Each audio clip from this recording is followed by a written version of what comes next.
कैलाश की ऊंचाइयों पर जहां बर्फ के बीच सन्नाटा भी मंत्रों की तरह गूंजता है, वहीं आज गूंज रही थी दो देवपुत्रों की आवाजें, गणेश और कार्तिकेय की। और ये बहस साधारण नहीं थी, ये तय करने वाली थी कि कौन सबसे बड़ा है। भाई गणेश, मैं तुमसे बड़ा हूँ। मेरी शक्ति देखो, मेरी गति देखो। मैं पल भर में ब्रह्मांड का चक्कर लगा सकता हूँ। नहीं भैया, बड़ा वही होता है जिसके पास धैर्य और बुद्धि हो। शक्ति सब कुछ नहीं होती। दोनों की बहस बढ़ती ही चली गई। तभी वीणा की मधुर ध्वनि के साथ नारद मुनि वहां पहुंचे। नारायण नारायण, अरे वाह, कैलाश पर भी आज झगड़े हो रहे हैं। भला बताइए, यह विवाद किस बात का है?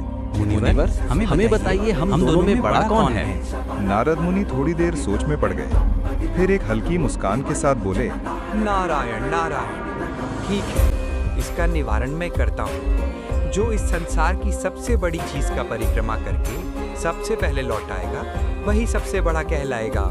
ये सुनते ही कार्तिकेय के चेहरे पर उत्साह छलक पड़ा। तुरंत गरुड़ को बुलाते हैं।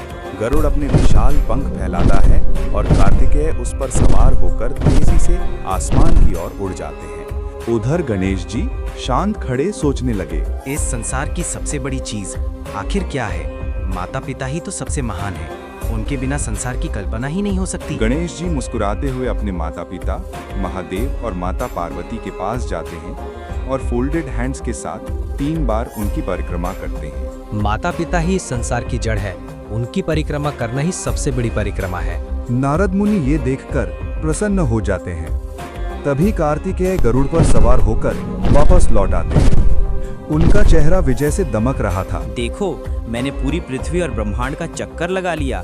देखा आप सबने मेरा सामर्थ्य। अब बताइए, बड़ा कौन है?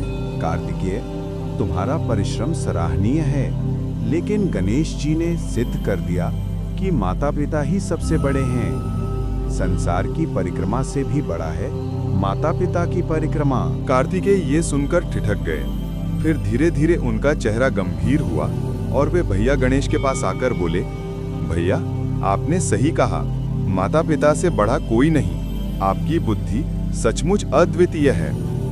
गणेश जी मुस्कुराते हुए बोले, धन्यवाद भैया, यही तो सच्चा ज्ञान है। माता पिता का सम्मान ही सबसे बड़ी विजय है। इतना कहते ही आकाश से पुष्प वर्षा होने लगी। माता पार्वती और महादेव ने अपने पुत्रों को आशीर्वाद दिया और कैलाश पर पुनः शांति छा गई।